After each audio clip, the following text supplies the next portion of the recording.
কি রে মোনা, তুই এক থাল ভাত খেয়ে নিবি? না কাকু, এক থাল কেন, আমি 2 থাল খেয়ে নেবো যদি এরকম সবজি পাওয়া যায়। তো হ্যাঁ বন্ধুগণ, চলো আজকে আমি একটা রেসিপি বানাবো যেটা তোমাদের সাথে শেয়ার করছি। তার জন্য আমি প্রথমেই এই যে দেখতে পারছো আমি ময়দা নিয়েছিলাম, তোমরা আটা নিতে পারো। এটা কোফতা বানাবো। তো যেহেতু আজকাল বহুত প্রচলিত আছে, মানে সব দিকে ফেমাস হয়ে গেছে যে ময়দা দিয়ে ওটা পনির বানায়, কেউ চিকেন বানায়, তা আমিও ট্রাই করে নিলাম আর তোমাদের জন্য আমি রেসিপিটা শেয়ারও করে দিলাম। তো দেখতে পাচ্ছ প্রথমে আমি ময়দাটাতে একটু নুন দিয়ে ভালো করে মিশিয়ে নিয়েছি, তারপরে তেল দিয়ে এটা ভালো করে মাখিয়ে নেব যতদিন অবধি না ওটা জট একেবারে ধরে যায়। তারপর যখন এটা ভালো করে মাখা হওয়া যাবে, তারপর আমি এটাতে দিয়ে দিব একটু জল দিয়ে ভালো করে মেখে, এই যে দেখতে পাচ্ছ আমি এখন একটু জল দিব। দেখো তোমাদেরকে আমি প্রথমে দেখিয়ে দিই মানে ময়দাটা যেরকমভাবে মাখলে তারপর কি হবে।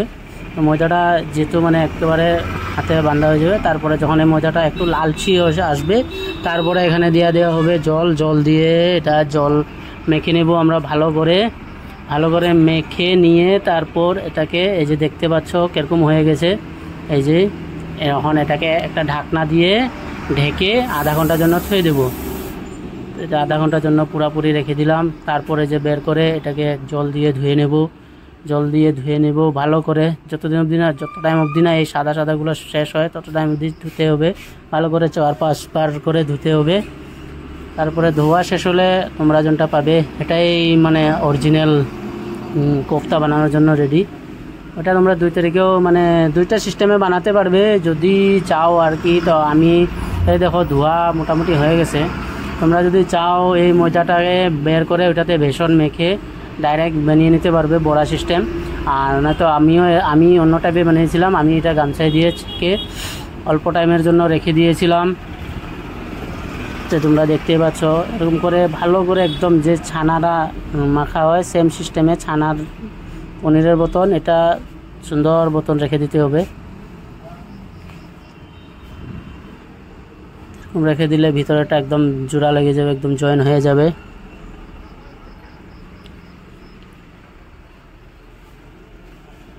তো তারপর বন্ধুরা এদিকে আমি দেখো নিয়েছি মশলা কি নিয়েছি, রং গুঁড়া, হলদের গুঁড়া, জিরা গুঁড়া, গরম মশলা, তারপরে লবণ।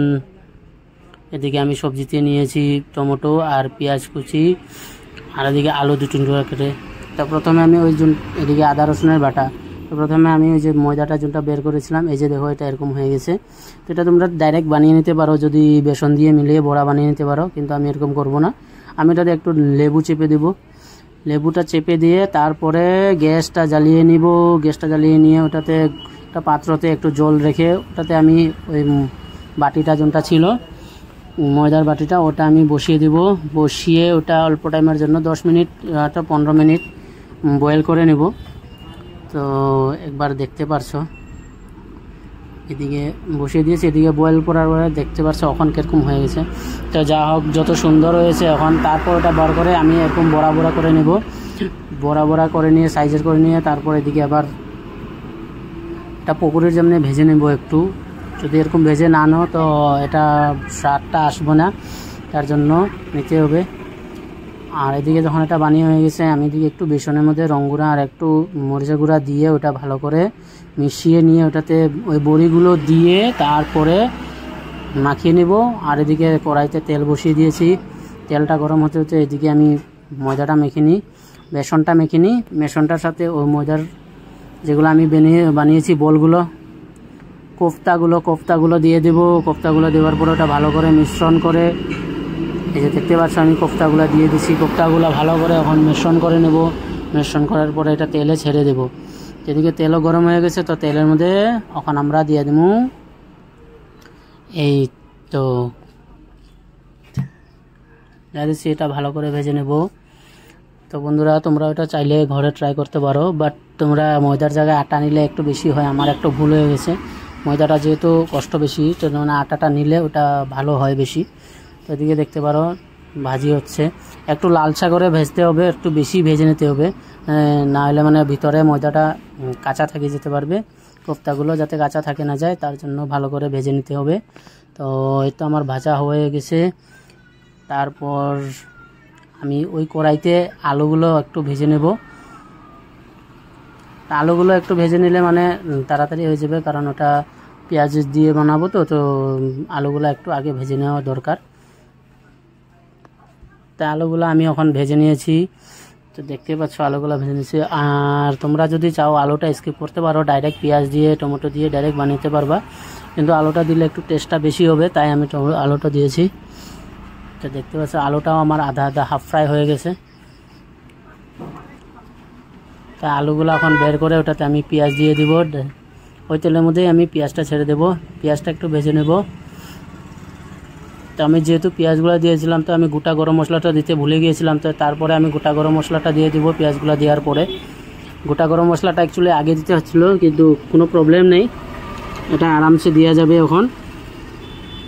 যখন এটা তোমার পেঁয়াজটা একটু ভাজা হয়ে যাবে, তারপরে মশলাগুলো যেগুলো আছে ওগুলো দিয়ে দিবে একটু একটু আস্তে আস্তে করে। আর মশলার মধ্যে আমি নিয়েছি একদম ভালো করে বল দিই, মরিচের গুঁড়ো, রং গুঁড়ো, তারপর দিকে ধনিয়া গুঁড়ো, জিরের গুঁড়ো, আর নুন স্বাদ অনুসারে নেবেন। তারপর দিকে আমি কাশ্মীরি মরিচের গুঁড়ো নিয়েছি, যেটা কালারের জন্য, নাহলে এটা দেখতেও সুন্দর লাগবে না, দেখতে সুন্দর হতে হবে, খেতেও সুন্দর, যাতে খেতেও স্বাদ, এটা দেখতেও সুন্দর হতে হবে। তো পেঁয়াজগুলো আমি আধা ভাজা করে নেব। একটু বেশি করে ভাজার দরকার নাই, মানে বেশি করে ভেজলে এটা পুড়ে যাবে, তো যাতে পেঁয়াজগুলো পুড়ে না যায় তার জন্য। তো আমি এদিকে ওই গোটা গরম মশলাগুলো দিয়ে দিছি এখন। তারপর দিকে আদা রসুনের পেস্টটা দিয়েছি, আদা রসুনের পেস্টটা ভালো করে মিশিয়ে নেব। আর ওইদিকে যেগুলো আমি মশলা নিয়েছি মশলাগুলো সব ঢেলে দেব। মশলাগুলো ভালো করে ভেজে নেব, না হলে এটা সেন্ট থেকে যাবে। তো পেঁয়াজগুলো যাতে এরকম গোটা গোটা থাকে, তাই আপনারা ট্রাই করবেন পেঁয়াজগুলো যাতে যে বেশি নরম না হয়। যখন বয়েল হবে, যখন জল দিবে লাস্টে, ওইটা দিয়ে তোমার এটা বয়েল হয়ে যাবে। তাই মশলাগুলো আমি ডাইরেক্ট ঢেলে দিয়েছি। তো মশলাগুলো এখন ভালো করে মিলিয়ে নিব। তো মশলাগুলো যাতে কড়াইতে লেগে না যায়, পুড়ে না যায়, তার জন্য আমি একটু জল ব্যবহার করব। আপনারাও মানে একটু জল ব্যবহার করবেন, নাহলে কড়াইয়ের নিচে মশলাগুলো লেগে যাবে, জ্বলে যাবে। একটু জল দিয়ে এখন ভালো করে ভাজার দরকার। তো বন্ধুরা, তোমরা যদি চাও মানে ঘরে বানিয়ে খেতে পারো, আর যদিও মানে ঘরে বানাতে কষ্ট হচ্ছে, তো আমার রেসিপিটা দেখতে পারো, দেখা নিয়ে ঘরে বানাতে না পারলে নিজে নিজে বানিয়ে নাও সুন্দর করে। তো একটু জল দিয়ে আমি একটু ঢেকে নেব, ভালো করে আগে নাড়িয়ে নিই, মশলাগুলো একটু ভালো করে নাড়িয়ে নেব, নয়তো কড়াইয়ের নিচে লেগে যেতে পারে। তো লেগে গেলে অসুবিধা, যাতে লেগে না যায় তাই চেষ্টা করবেন। আর পেঁয়াজগুলো যাতে যে বেশি জ্বলে না যায় তাও চেষ্টা করবেন। পেঁয়াজগুলো যাতে গোটা গোটা থাকতে হয়, না হলে ওটা টেস্ট আসবে না। এদিকে দেখো ভাজিটা খুব সুন্দর করে হয়েছে। ভাজিটা খুব সুন্দর করে হবার পরে ওটাতে আমি আলুগুলো দিয়ে দিছি। আলুগুলো এখন এটার সঙ্গে ভেজে নেব।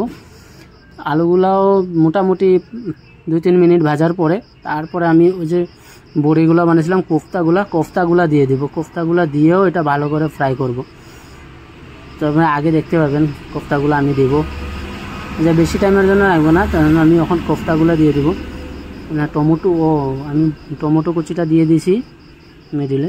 টমেটো ছাড়া এটা কিন্তু হবে না, টেস্টও আসবে না। একটু গ্রেভির জন্য টমেটো দরকার। টমেটোটা এরকম 4 টুকরো করে 6 টুকরো করে কেটে নিলে হবে। তারপরে পরে একটু ঢেকে দেবো, অল্প টাইম বয়েল হবার পর তারপরে আমরা এটাতে এই কোফতাগুলো যেগুলো ছিল এগুলো আমরা মিশ্রণ করব। আর অবশ্য আপনি যদি বানাবেন তখন নিজেই বুঝতে পারবেন কীরকম সেন্ট আছে। সেন্টটা একদম মানে বহুত সুস্বাদু সেন্ট আসছে, তো যেটা বলে বোঝাতে পারবো না। এটা অ্যাকচুয়ালি আপনারা যদি ট্রাই করেন তাহলে বুঝতে পারবেন। তো ঘরে এমনি বসে থাকার জন্য ট্রাই করতে পারেন, কোনো প্রবলেম নেই। বসে থেকে কী লাভ, এগুলো ট্রাই করে নিতে পারেন। আরেকটা কথা, আমি যে প্রথমে বলেছিলাম যে কোফতাটা আপনারা ময়দার জায়গায় অ্যাকচুয়ালি আটা নেবেন। আটা নিলে বেশি সুন্দর হবে, ওটা চিকেন টাইপ হয়ে যাবে।